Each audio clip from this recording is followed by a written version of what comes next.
All right, we are live finally. Hey, Alyssa. First, it's our first one since the holidays. So happy Merry Christmas, Happy Holidays, Happy New Year. I don't know what that thing was. You were just maneuvering through through the screen. What was that you were Oh, like? so happy New Year to you as well, and happy New Year to everyone who watches this. Yeah, we like last time we spoke, it was before Christmas, wasn't it? Yep, yeah, it So was about a now we're week on the other before. side, So and I was about to head into a week of. You ever heard of the week of Georgia, the month of Georgia, something from Seinfeld? This was a week of fate. yes, Um, it so this was the was summer I of did George. like the summer of George. That's the one. Yeah, this was just a week for me, but I actually just I chilled, man, because I'm mapping like almost every single day, right? Um, and I don't get to do as much miniature painting as I like. So this was a lot of time painting miniatures and working on my personal projects and just I did actually do some mapping, like actually the one that's behind me, this geomorph, which we could talk about later. Oh But yeah, it enabled absolutely. me to catch up on that project a little bit and work on. I don't know if this is going to actually show particularly well, but this piece, Ooh, and I'm still working on it. But this is for Luke Gygax. Actually, he gave me these Phineas Fingers characters, and he asked me if I would paint them. So I'm doing the whole thing, like it's from the cartoon, from the cartoon comic strip. right. And actually, let me show you real fast if I can do this without dropping it. Where is the? There we go. All right, so we've got little light up eyes there and magical gateway Oh, that's right there. cool. So this is what I was working on for a lot of the time there. Um, yeah, because I want to get this done for Gamicom that's coming up because I'm going to take it with me. Nice. What are you gonna do with it at GaryCon? Are you gonna use it in the game or? No, I mean so Luke basically had these miniatures and that he wanted someone to paint up. He asked me if I would do it. It's Luke Gygax, so I was like, hell yes, of course I will, sir. Yes, sir. Um, And so, but I said, would you be cool if I actually made them into a little bit of a diorama? And he was like, yeah, sure. And so that's the diorama that I sort of chose. And so I'm going to take it and I'm going to give it to him and he's going to take it home and put it on his shelf. Oh, that's nice. That's awesome. How long does it take you to paint something like that? How much of your do you get that week to that Christmas to New Year's break at work, or did you have to work through the week? No, I got it. I was Oh, fine. okay. Yeah. So Yeah. how much of the week? Excuse me. How much of the week did you have to dedicate uh, to painting that? Well, I've actually been working on the miniatures like last year, like earlier on, like painting them one at a time before I put them on the base. But I didn't have them all like into the base and I didn't have the base painted and everything. So honestly, I don't know how many hours I've got in on it, quite a few, but it's not like it was like days and days and days of work or anything. It was just having a couple of days and I listened to an audio book, and I work on this and I'm slapping down paints. I love that, man. It's zen like to me. I don't know if you paint at all, but I love I've it. never painted miniatures. I've done some. I dabble in kind of watercolor now and again, but I've never done a miniature painting. It seems really kind of fascinating, and I enjoy watching other people do it. But I've never had a lot of miniatures, so it's never been something where I've been around a lot. And then now it seems like I don't know if I feel like I don't have the space. I'm in a small Brooklyn apartment. It's kind of hard hard to find hard to find space for all the stuff. But it's whenever I see stuff on Facebook or Twitter or whatever with board games stuff that have minis. And I see people do these magnificent paint jobs. I'm always envious, but there must be kind of I imagine sort of a meditative quality of getting in there and sort of, I mean, like any kind of artistic endeavor where you can just kind of lose yourself for a while in the work. That's nice. I know it doesn't grab everyone that way, but it does for a lot of people. Those people that enjoy painting, I think that's one thing they get out of it. And like I say, I like listening to an audiobook too at the same time. I can't listen to an audiobook and let's say program. or do things that require almost like mental concentration. I can't write and listen to an audiobook. It's sort of like they're using the same parts of the brain, Right. but I can paint and listen to an audiobook in the background. And it's the way I really honestly get most of my reading in. Yep. And there's Elf Bay in the chat says, love miniatures, but can't stand painting. And some, and some people don't. Some people just don't like doing it. And like my husband, Jack, honestly, he's actually really good at painting. He has a very steady hand, very good brush strokes, hates doing it, just hates it. Instantly bored. I'm like, damn it, we have too many miniatures for you to not be a painter. I feel like I like that one. It's called like Sundrop or something, where it kind of gives you some shading, but it's like doesn't take a lot of artistry, because it's basically you find kind of an angle and you just kind of spray it, so you sort of get that light shadow kind of going. And there's all sorts of paints out nowadays too, like the contrast paints, where you basically take a white miniature and slap on this contrast paint, and it falls into the cracks and everything naturally, so you get darker recesses, and then on the creases and everything, it's lighter. So you can basically slap it on and you get good results. Is that what it means? Is that what when they say contrast paints, that's what they mean? And it has a specific. So what about it gets in the cracks? Is this a very liquidy paint? I mean, is it thin? Yeah, no, it kind of is. I mean, the regular paint is heavy, obviously, on the pigment, and while you water it down and everything, you're not looking for it to pool into recesses or anything. But you get like a good contrast paint, and several companies have them now. It's a little bit like a wash. I don't know if you've ever heard of that technique. You can basically, I have heard of it, yeah. Right, you can basically paint your miniature, flat colors, dip it. Literally, sometimes there is a technique to dip. I get terrible results. I hate doing it. But I do occasionally like paint on a wash, and the wash is really thin. It's like a very thin ink, and it just goes into the recesses a little bit, but stays off the creases because it wants to fall into the cracks. Well, the contrast paint is the same. So you can imagine where it gathers thicker. It now is a little bit darker, but like on ridges and stuff, it kind of naturally just wants to run off, but you get that hint of color on there still. So this is lighter than, let's say, underneath, and you can get really solid results with it. I'll have to check that out. That's the other thing, is I'm just not all that lingo, because I have run across it. I've seen videos and stuff come up or I'll see stuff where people mention contrast paints, but I didn't really know what it meant. What at first I thought was just really bright colors that contrast with each other. I mean, that was in my mind. It's like, oh, so it's like a really bright blue and a really bright red, so that they're very kind of contrasty and not not subtle kind of thing. But that totally makes a lot like of Elf sense. Bates is like familiar, because he or she, actually, I don't know, is referring to Army Painter coming up with speed paints. I had not heard of those. That sounds intriguing. Is Army Painter a brand of painting? I don't even know. Yeah, okay. Some people but they are. And Elf Bait says contrast paints made painting Imperial Stormtroopers a breeze. I bet. I would wash on those, but I bet contrast paints would work really, really well.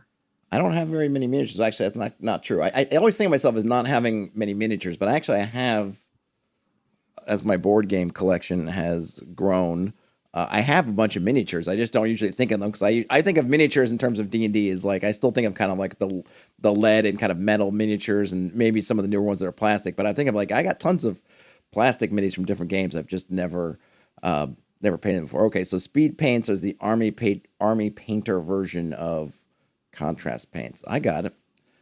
When you're picking out, so let me get into this. Let me ask you some mini painting things. One of the other things I thought was interesting is so I know sometimes that there will be, or just because of the nature of it, that there is you kind of know your painting scheme because there's a picture of the thing, or it's let's say it's a miniature of Dritz, and you know what kind of colors Dritz wears. But in the absence, or like it's a stormtrooper, and you know what stormtroopers wear. In the absence of there being an obvious, here's the colors this thing is supposed to be, or quote unquote supposed to be. How do you go about choosing with some kind of random, kind of could be anything? Do you take a lot of care with coming with your palette? Do you just kind of go with, I don't know, whatever you're feeling in the moment? No, that's a really solid question. And you know why? because I am terrible picking out colors. It's a little bit like, interior decorating. Hear me out on this. But when you walk into someone's house and they just have it down, like the color combinations they've picked, like a deep maroon and luscious green, two-tone kitchen, or whatever, and you go, wow, this is nice, and you don't know what makes it nice, but you love it. Well, a lot of really good miniature painters just know what colors to slap on there, and I'm not good at that. I'm really, really not. Color is my weakest thing.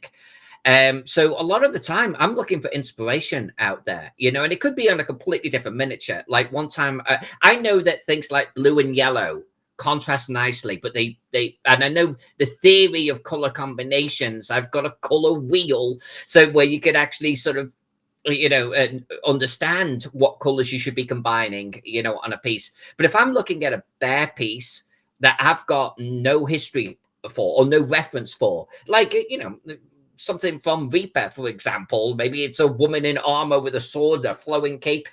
I am immediately, I don't know what color to paint this cape, but I might see like something that someone else has painted, and maybe they did, a wonderful pattern or combination of colors, or maybe it was they did something, and I will often go, I want that. And I'll even keep the picture and I'll go, I want that color scheme. And on the right miniature, I'm going to do it. Now, sometimes, like I painted like a Rackham piece for my husband like a few years ago. And it's kind of this lumbering, almost undead troll type of thing. And, it's got metal bits bolted to it. It's a wonderful, wonderful, wonderful piece. And that I kind of had in my head that I wanted it almost to look like rigor mortis on it. I wanted to have the element of purple going on, almost like bruising. I didn't want to do it fleshed or anything like that. I wanted it to look different. So sometimes I can go, I want to do this. But often, honestly, I'm just looking at what other people do and go, that's a good color combination. I'm going to do that. Yeah, absolutely. I feel like I would fall down. I mean, they're like Elfbait says, referring to a historical reference. Absolutely, if it's available. Actually, and that's a really good point. Fantasy stuff. Something else I worked on for my time off was this little lady. And I don't, with the background. In fact, let me hold it in front of me. There we go. There you go. So obviously, this is a Roman piece. I mean, she's a woman, but it says this is by Wargamer US, and this, like with the shield, I mean, outright historical references right there. What is she standing at? What's the backdrop of that? It's a fountain. I wanted to actually have. I love doing little set pieces. I got away from 28mm, 32mm a short while ago. I love painting the slightly larger ones, and I love putting them on a base. Like, I don't want to say with something, but there's a little story going on. And she's a wonderful miniature. She's sitting there. She's kind of grooming her hair, looking at herself in the reflection of her helmet. Wonderful. But I was like, this base needs something more. And then I was like, I'll do a fountain. I'll do a fountain in the background. So my husband printed a quarter fountain off, 3D printing. I mean, wow. So he printed this quarter fountain off, and I've got some resin in there right now that's setting overnight. I've got little goldfish in there. Oh, nice. And 3D printing, that's another thing that I wish I had the space and time to get into, because people are just 3D printing just all kinds of crazy stuff. And if you could actually make your own stuff, like Jolly Blackburn, for example, from Kenza, Jolly Blackburn got me into 3D printing, because he constantly is like, I needed some device to hold down this particular thing on the edge of the kitchen worktop, so I made a 3D printed this, and he just designed some kind of device, 3D printed it, done. And I'm like, that's liberating. We're not as good as actually do all of the 3D modeling and shit, but like it's just the future. It really is. Oh, Elfbait says, remember the 3-foot rule. What's the 3-foot rule? That as long as it looks decent from 3 feet away, you're okay? Oh, yeah. So Elfbait is talking about, like, typically, like, if you're just putting miniatures on a table, someone's going to knock them over with a crisp packet. anyway, right? Or put a Mountain Dew bottle on top of one of them. Then you get knocked over and pushed around. So the whole thing is, it doesn't have to be competition here. It just has to look good from about 3 feet away, because that's typically the distance you see in the miniature from, and that's true. That's true. And yeah, I mean, I feel like that's kind of true with everything, right? As long as when you're squinting from across the way, it looks okay. I think it's what's that other saying? Don't let the perfect be the enemy of the good, right? Because you could agonize for hours and hours over trying to do it, but in the end, all the big thing is the usability. And like you're saying, you're not generally looking at these things super up close. Unless you're doing something like Matt Finch was doing, where like putting their miniatures really close to his camera when he was running his Jordoba games on YouTube, in which case maybe you want that detail. That would be a good reason to actually have something really, because you're not 3 feet away at that point, are you? You're literally 2 inches away. That'd be a good reason to have like a high quality painted miniature. Yeah. He was doing all those cool 3D printing stuff too.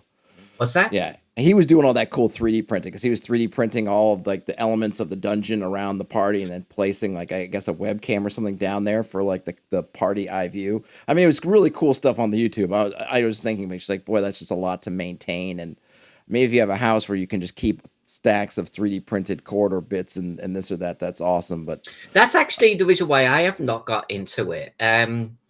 Like, I acknowledge things like the Dwarven Forge. Like, it looks wonderful. I totally acknowledge that. But where am I going to put it? And then, have you ever, like, got the there's a printed card stock for dungeons and stuff, and it's all like cut, like, by the time you've actually figured out the piece that you need to put on the table, it's kind of a distraction, and I think too time consuming.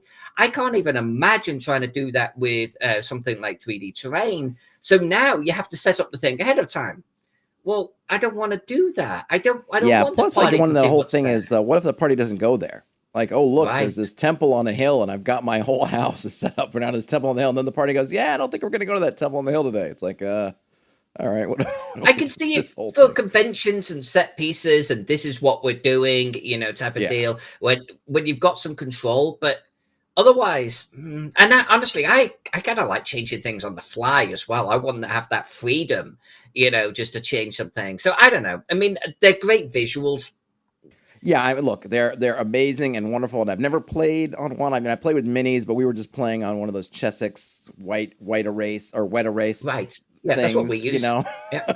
That's about as close as I've got to doing kind of mini gaming. So yeah, I would love to play in something that looks crazy and amazing. But yeah, I wonder too, is like, how much do you feel like you really have to be locked into what is happening before you, and then as a player, I would feel bad if the GM spent all, if we've been talking as players outside and said, I don't know about this temple on the hill. I think we should go do something else instead. And we get to the GM's house and we see this guy's whole living room or whatever, his game room set up for the temple on the hill. I'm going to feel like, I guess we should do it. You're doing the temple on the hill today, guys. You're doing the temple. We don't want to. We're doing it. You're doing it anyway. So I guess, what is your, how's the Gaslight London map going? Are you deep in the weeds on I've got naming? 3 projects going on right now. Wow. Yes, Gaslight London. Shall I do a screen share? Sure. There's going to be a pretty big map, but I can actually kind of... Let me see if I can actually get this to play. Oh, yeah, it does not like the size. So I'll just open up the small version of this. All right, so...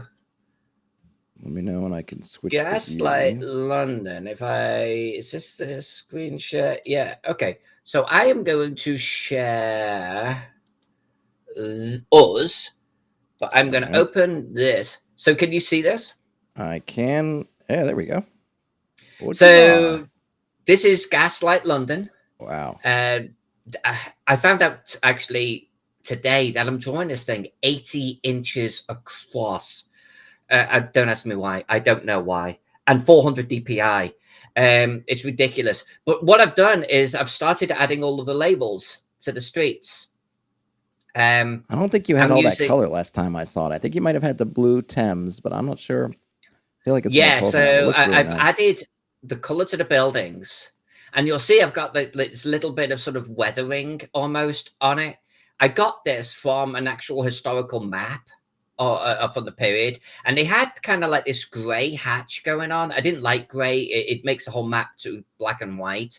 So, but I got this color from a different map. It's almost like a salmon pink, and I think it works out well. But then I kind of weathered each one, so that was fun. I didn't have the trees, I don't think, in the parks and stuff, and I didn't have like the Rams going on, and I'm not sure if I even had like the border on there the last time we spoke. I don't think you. I don't. Yeah, I think you might have had something, but I don't think it was. I think I was talking about what borders I was looking at, and this is what I decided. This is a conglomeration really of like good. 2 or 3 different ones on the period, and I think it works well. I like it. It's nice and simple, but I think it works. I'm probably going to fade out the map and the border a little bit more. And then I didn't have this bit done here last time we spoke. This is this is a font that I saw on a map of the period, but you can't get this font nowadays. You can get one that's similar to it, but obviously licensing and everything. So I hand drew this. Oh yeah, and I think you had nice. I think you had this up there. I remember you saying, yeah, that's pretty incredible work. Did you hand draw it and digitize it, or did you do it in something like Illustrator in vectors? I drew it in Photoshop.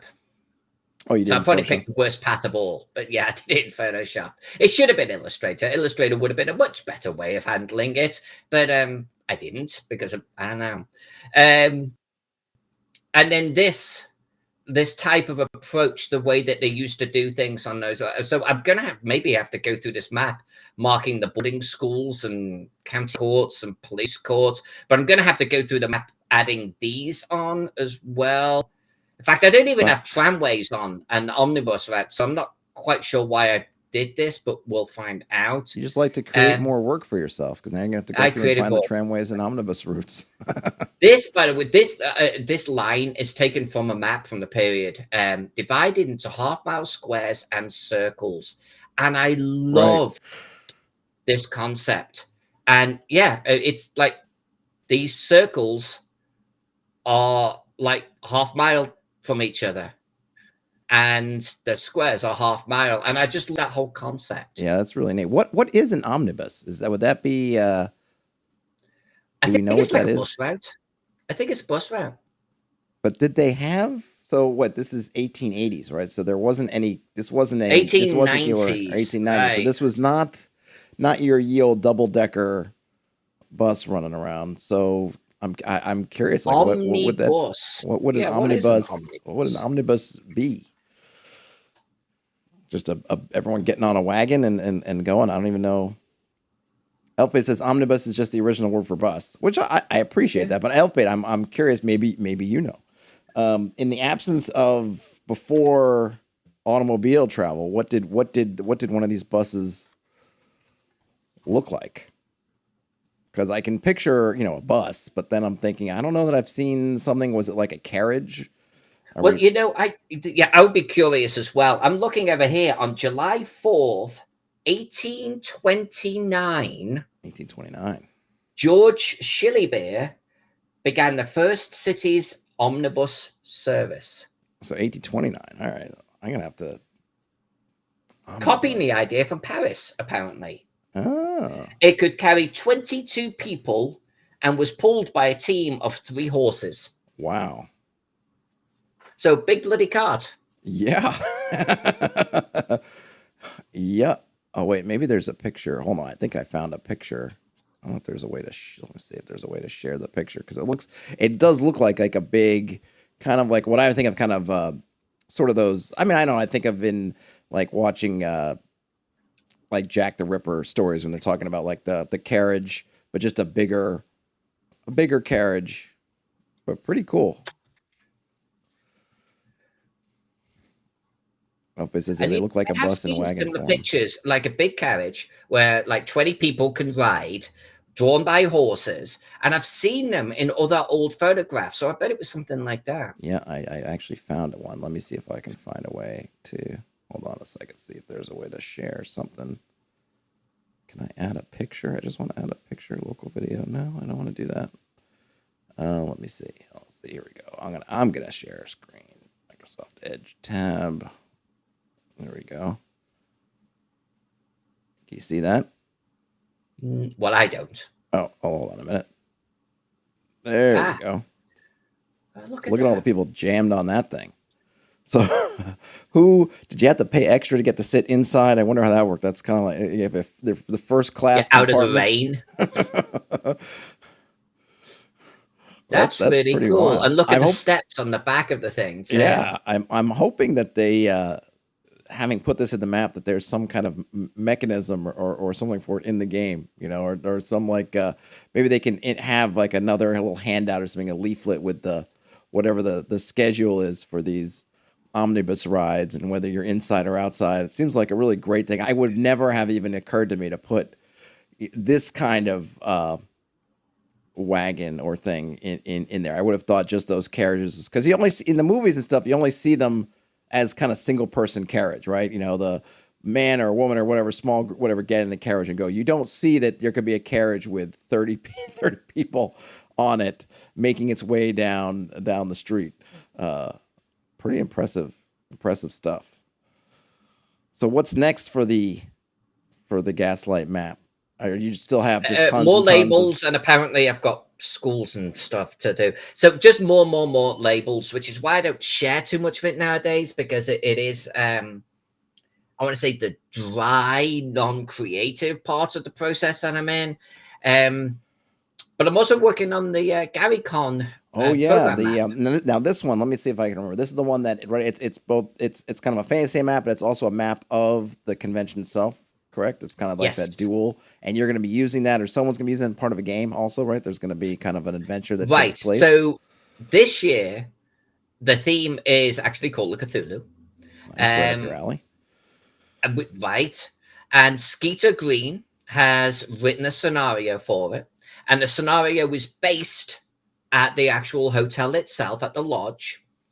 And so this map is not only going to be part of the program because it's how you navigate around, but it will then there'll be a slightly modified version that will be in the scenario, because that's where this horrific story is going to take place. So the good news is I could take the work I did a couple of years ago, where it basically, the lodge itself, when you're walking around, is actually really confusing. It just Okay. is. It's multi-tiered and stuff. And the maps that they had for it previously, even the hotel maps, honestly, kind of confusing. So when I got the project a couple of years ago to actually draw their map, one thing was just figuring out the true layout and how people are going to understand where they're at in the grand scheme of things and where to go and how to get there. And I actually had a guy called Dave Conant. He's part of the GaryCon team. Go on site taking photographs for me, so I could understand what rooms look like. And so now I've done all of that work. Really, I only need to rebrand it, retheme it. So all my walls are the same, bathrooms are still in the same place, rooms are still in the same place. Of course they are. But now I'm just going to theme it, but it's going to be more of a horror sort of theme. Nice. And do you?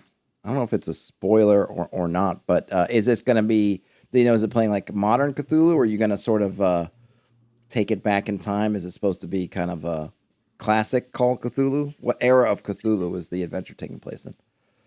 Skeeter Green, I actually got to play in this a couple of months ago. He did a test run, and he did it for a convention in Germany or something, virtually. And so I know from experience that it's in the past, but doesn't start there. Let's just say that. Well, time So travel. there's a little bit of time thing that goes on. All right, I'm down with that. So, how far along are you on your transformation? Oh, nowhere. No. Nowhere. I'm behind, but part of it was honestly just figuring out what changes they needed this year, and I only had that meeting with them yesterday. Oh.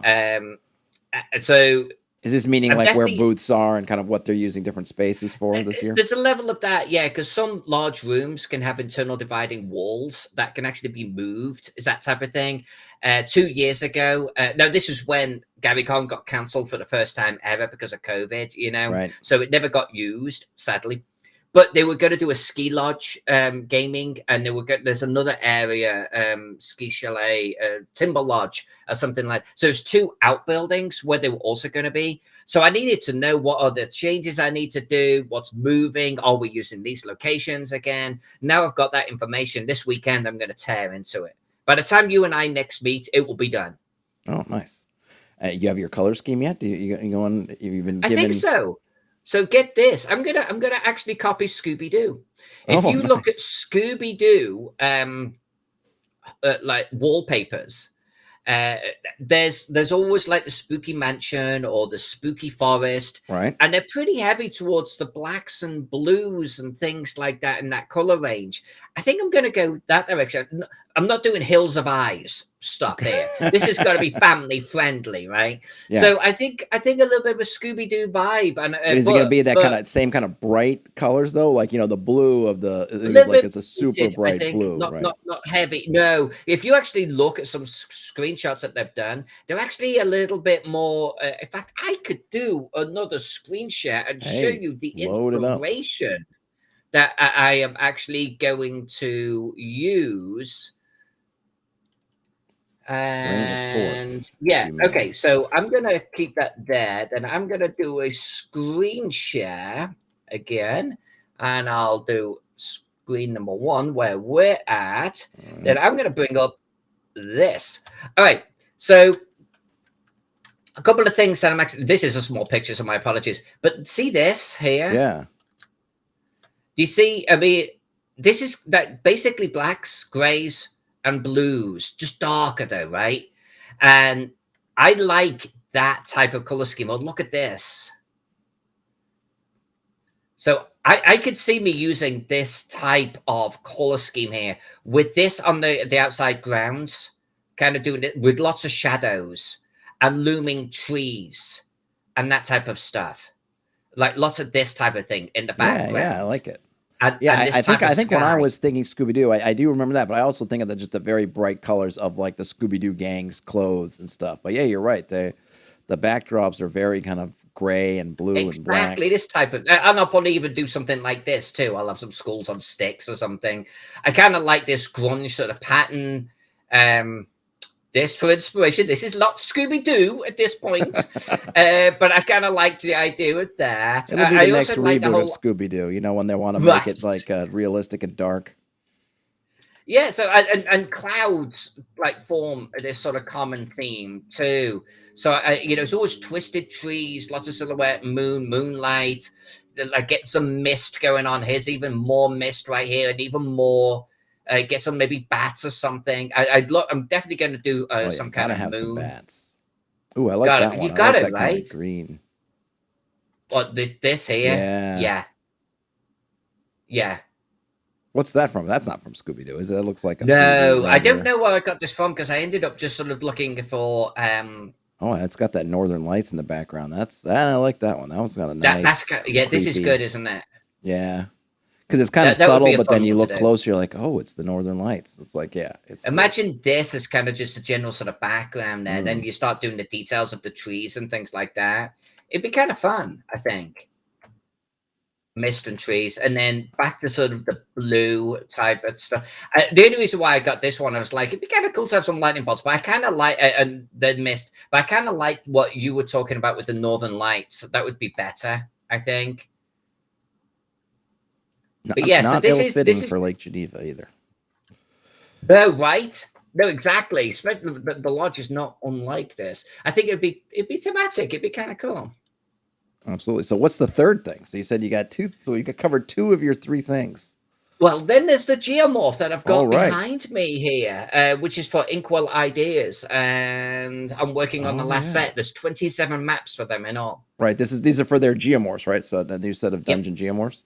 And I can't remember if you had mentioned what your theme was for your set. What is the theme for your set? I don't remember if you said before or not. Well, there was a sewer set you had to do, 9 maps for that, a crypt set, and a cave set. And for my cave set, I chose, I think in South America somewhere, might be Mexico, they have these crystal caves. I don't know if you've seen pictures of them. They're incredible. Sounds the crystals familiar. are bigger than a house. Wow. And I was like, that would be kind of cool to do as a concept. So, and I just love the way the coloring came out in this. Yeah, it looks really cool, and I could see having a lot of fun, or it gives GMs a lot of things that they could build onto for kind of what what might live there, why if they choose to live there, what kind of you could have cool things with reflections, maybe the crystals are magic, you know, all kinds of cool stuff. How far along are you with those? Done. Oh, you're I done. just got the last. I've got the last sewers. I've got the sewers to color, which is probably going to take the rest of the month. And that's it. Awesome. So, what's on the radar? Anything? I'm sure. I mean, you seem to always have stuff on the radar, but anything coming up you Well, can speak about? actually, well, so Gary Con's definitely going to take me to next month. Chaosium is going to take another month or so. But after that, I'm not going to do any more commissions. I don't think this year, For all unless the of project is 2022? absolutely incredible.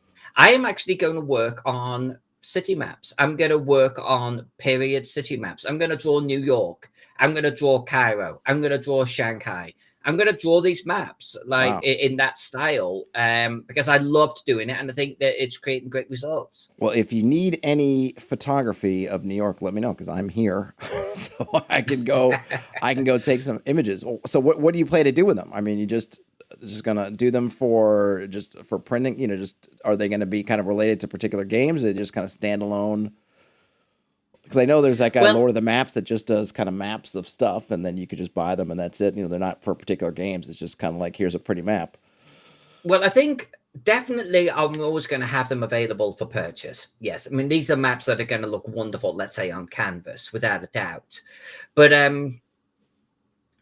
I kind of honestly, I want to do it just because I can, but I want to do it because I actually want to do more Call of Cthulhu inspired maps and map pieces and components, and so I'm gonna actually honestly be just doing some. It's not for Chaosium, but let's say Chaosium do. They have a scenario in New York. It would be really useful to have New York around 1920, 1925, right? And a good map of that. Here it is, guys. I drew this. In Masks of Nyala Hetep, you go to London, you go to Shanghai, you go to, various places. I want to draw them. I'm just going to draw them. And then if people have an interest in getting them, great.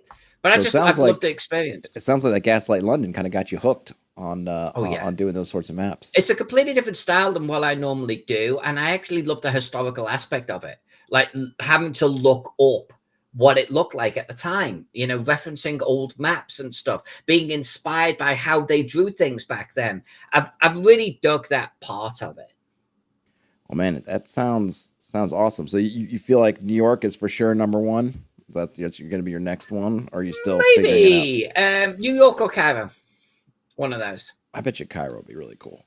Just Oh, because yeah. I think not that New York wouldn't be cool. I mean, I'm from New York. I live in New York. It'd be great, but I feel like a city like Cairo, it's kind of really ancient city. All the twisting streets and everything could be really, Oh, yeah, because really kind of you fun. have this incredible clash of old Cairo with its twisting streets and everything. But then you have like New Cairo, which is very colonial. And it's actually, if anything, it's almost like very Paris-like, big wide boulevards, huge parks in the center of town, and it's this clash. It's very cosmopolitan, and so I think and then of course you're going to have like I think it's the Nile running straight through the heart of it. So yeah, it would look really, really nice.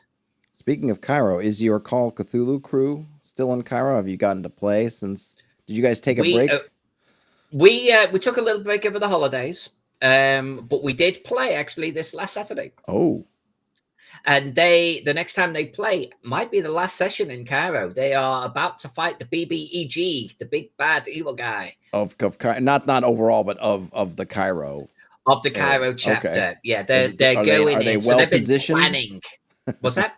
Are they well positioned, or is this something like they're going to be running, screaming from Cairo at the end of at the end of the next session? I think they'll be running, but no,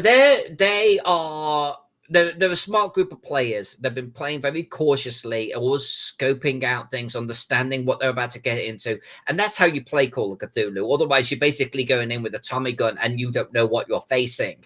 And if you do that, you end up getting squished pretty fast. But they're tooled up.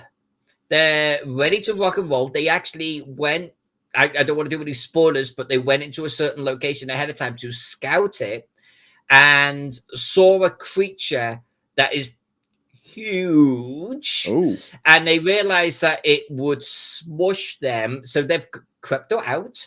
And they're now planning on how they want to take that thing out, if at all. But interesting. So a good move. They're thinking about it, you know? Nice. So what did they actually do? So I thought you said you were, and I may be misremembering, but you had some kind of little side trek you were gonna take. I think you had something. I don't remember it was going into the bent pyramid or somewhere else, but I thought you'd mentioned you had some kind of item and little kind of side thing for them to do. Did they do it yet? Have they? No, that's going to be what they do after Cairo. So what I've liked to have done with the Masks of Nyarlathotep, by the way, it's a great campaign. It easily is going to last 2 or 3 years, you know. It's well worth it if you're into Call of Cthulhu in general. It's maybe one of the best campaigns that's ever been written. But I like to insert things in between chapters. Like I don't just, you can redline like getting to London, or you could actually put some kind of little scenario, a little side quest in between during that travel time. So I've been doing that, and I've actually been doing not time travel, but I've been doing flashback sequences where they've been in the bodies of other people. They were originally in the bodies of people from Rome, and I did a Cthulhu Invictus game. And then they were then actually in the bodies of Muslims during the First Crusade. And they had to get into Antioch to steal the spear, the Holy Lance, away from the Crusaders. And so that I was able to hook into the actual historical events that occurred, because they're mind-blowing, that actually happened in history. But I had the players actually participate in those events. In fact, they caused those events, which I think is a great mind trip. But those characters stole the Spear of Antioch and then hid it. Well, the modern characters can now go and get it. Ooh. So that's what they're doing, is they're going to get the Spear of Antioch, which their Muslim characters from 1,000 years ago hid. Now, do you connect them together in some way? These I don't know, these are their past lives or something, or is it just fun for them having some meta understanding of what kind of things in history did, or is there some literal kind of connection? I've been tying it in just because it's an extra mind trip, right? And this is called Cthulhu. So they are not sure if it's part of their lineage or something else, but they remember everything, and it's almost like they're a part of those characters, part of those people from the past. So that's how I've been playing it. That's really cool. I was looking at a different game that it reminded me of Cthulhu in the sense it's called Never Going Home, and it's a game about sort of a Cthulhu-esque sort of apocalypse happening on the battlefields of World War One.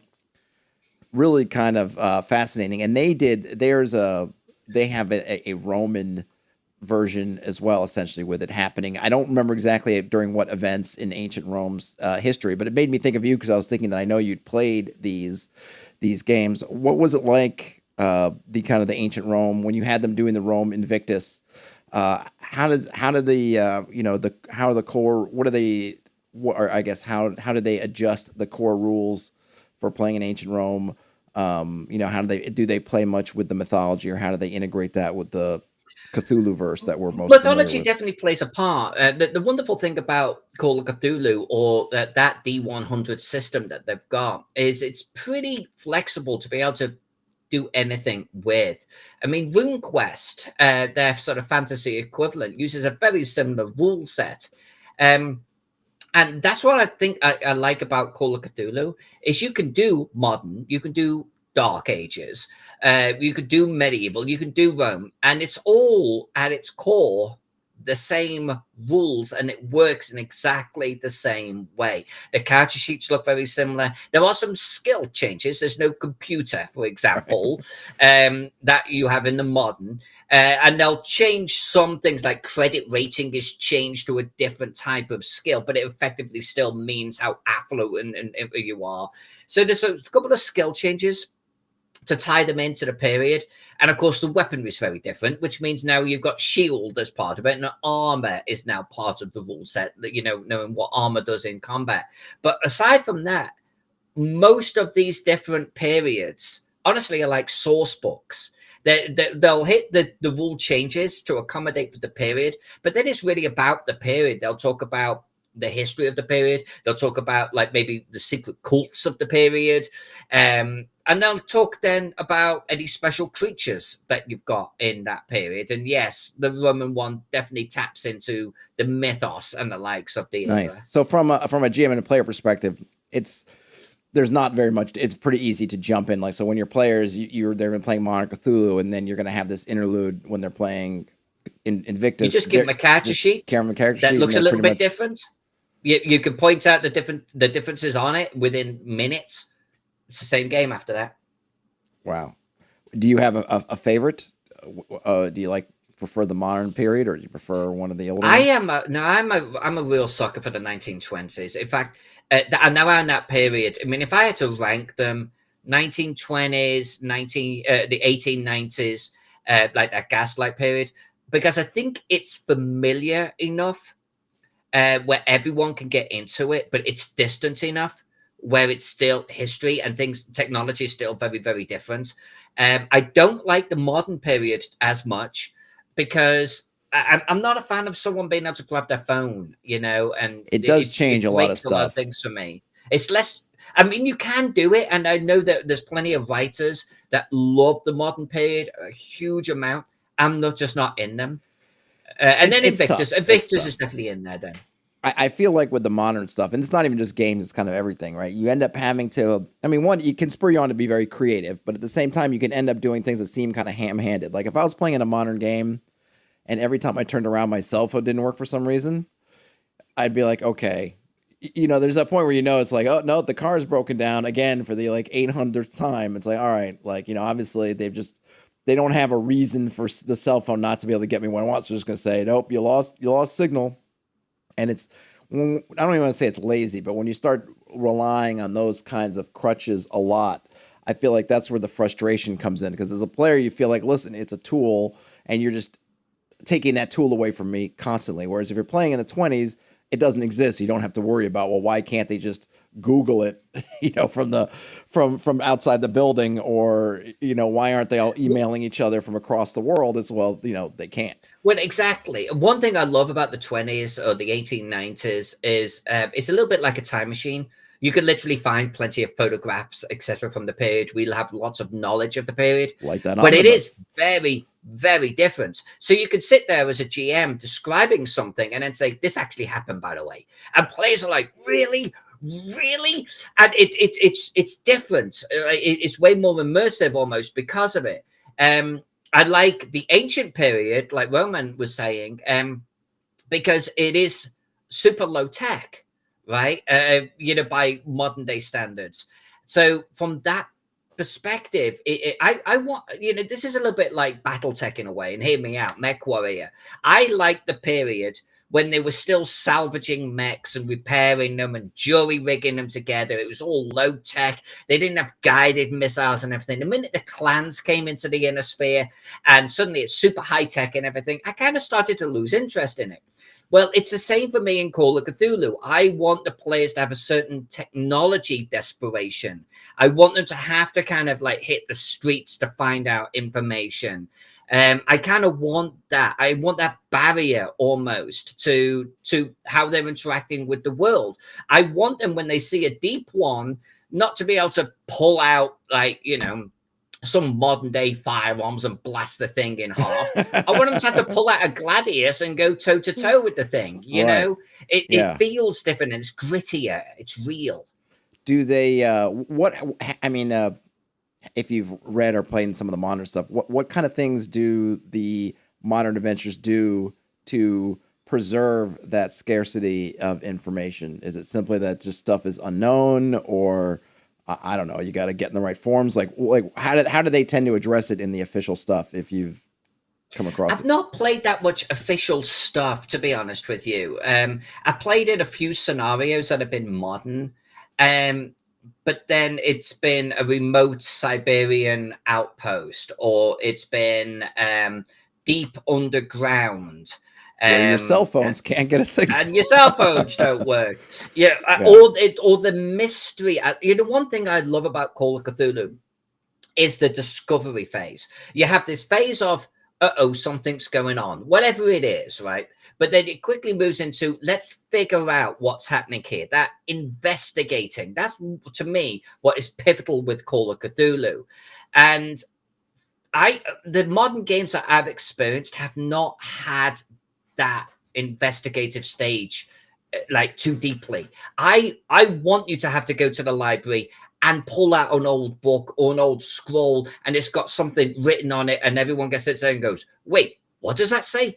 I kind of want that feel. Yeah. I don't want you go online, read up Wikipedia, and like suddenly get all of the answers. It doesn't have that mystery. Yeah, I think the other thing is, with the cool thing with a lot of the from the ancients up to the older period, is that everything can be kind of in plain sight, right? You could have somebody that's in the middle of Manhattan or Cairo or something, and all this stuff's happening, and be kind of still secret. Whereas, like Terrence mentions, like sending, snapping pictures on your phone and sending it straight to Instagram, it's really hard to have these ideas of how could this thing be existing kind of in plain sight when everyone's got their phones and everything. Whereas in the past, you could imagine more of these things being sort of in your midst. Because like you're saying, if everything in the modern games, you have to be in underground bunkers or in the far side of the moon or something like that, that's fine. But it takes away a little bit of it. It could be anywhere. It's like, well, it can't really be anywhere. It's got to be somewhere really remote.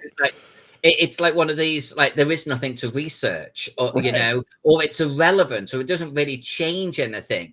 Like at that point, what are we doing here? Like, and don't get me wrong, I kind of like that whole idea of going into the deep jungle as part of like some kind of squad of soldiers. Yeah, kitted up, and Cthulhu events happen. I mean, there's a certain charm to that, but it's also it's a different type of game. Yeah, I was I gonna like, say it's like I like Alien the to Aliens, right? They're right, both right. great, but they're kind of very different. Alien I is mean, you really like could a true argue horror that movie. Predator would make a good Cthulhu style game.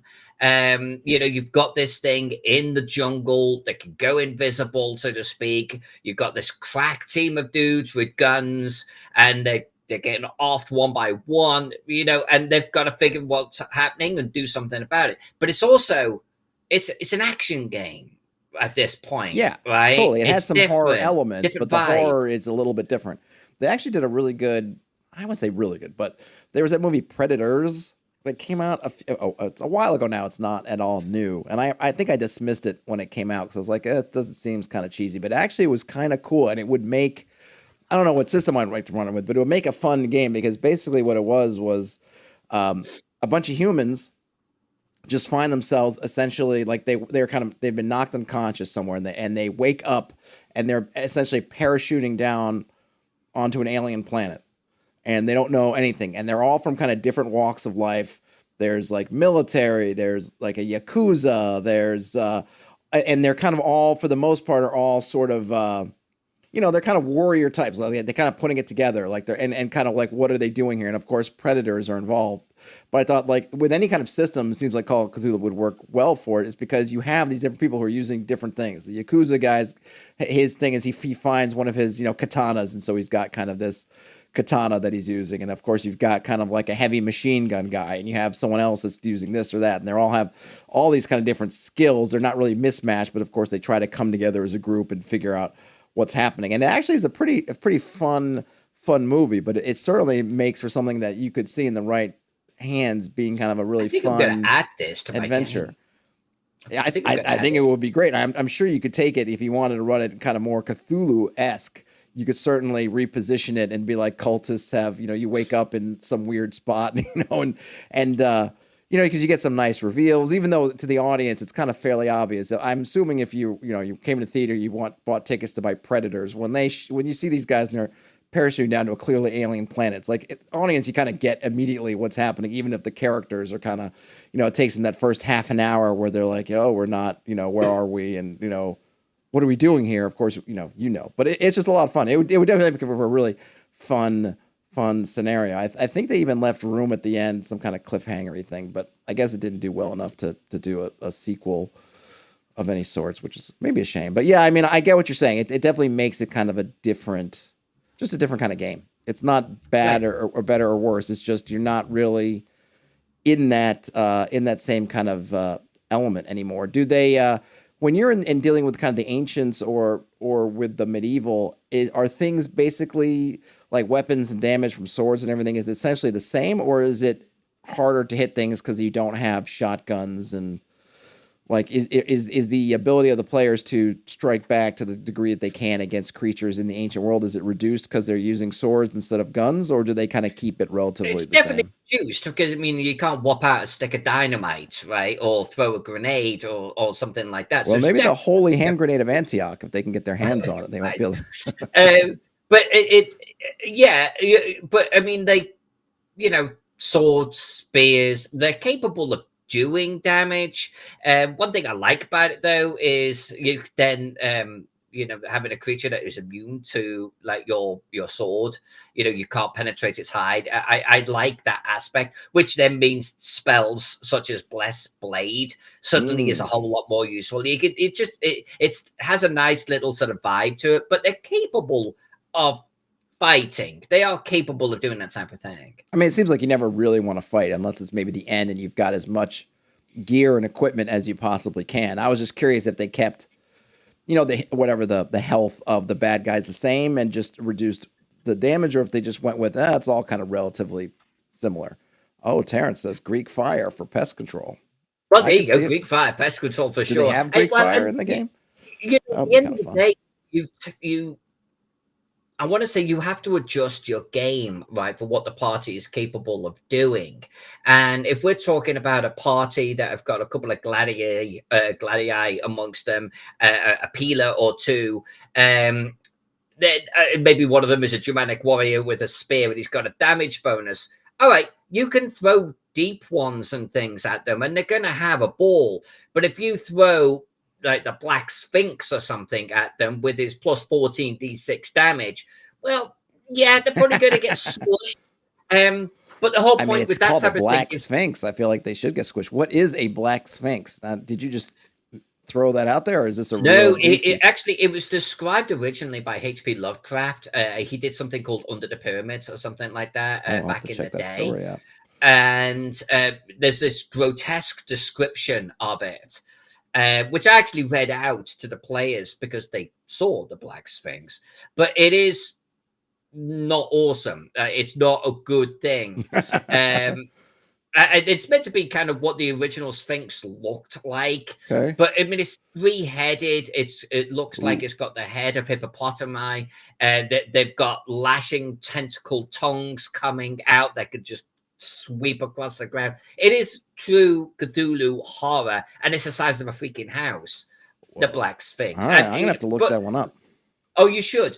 And artists have done various renditions of it. Very few actually match H.P. Lovecraft's description, I mean, which well, I look, think it's is way it's worse. the Balrog problem, right? I mean It's a definite power problem. But what I love about Call of Cthulhu is, how anything you put into Dungeons and Dragons, players want to kill because it's XP.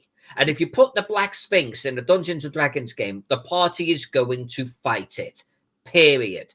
And it's very rare that a party backs away from that type of challenge. In Call of Cthulhu, the party goes, "Do we really need to fight? Let's go. Let's just I mean, leave." yeah, I mean, I don't know what I would need to have in my equipment. I think if I walked in the room and you had described that Black Sphinx, their size of a bus, 3 heads, one of the hippopotamus, lashing tentacles. I mean, unless I've got a rocket launcher or something equivalent in my kit, I'm probably going, I just want to get fast initiative. And how fast, how many double dashes or triple dashes, quadruple dashes can I do to get Because away from this this thing? thing is a one hit, one kill, right? We're talking about a system where your hit points are measured in like 9 to 15. And if you got 15, then you're lucky. Well, I'm rolling plus 14 d6 damage on its base. You're dead. Yeah. If it hits you, you're dead. There is no coming back from this. You are paced. And so that's the type of thing where I think players go, let's not fight this one unless Absolutely. you have Can something you serious going reason? Is there a riddle element to the Black Sphinx, or is it really just? on. Oh no. It's just No, hope you go first in your turn and run. Yeah, well, my players are they've discussed not touching it at all. Oh, so is this the creature that they found? Is this what they've? Yeah. Is this what they? Oh, Yeah. okay. They've spoke about not doing anything at all. Versus, they've got some grenades from World War One, and how many do we need to throw at this thing before it will go down?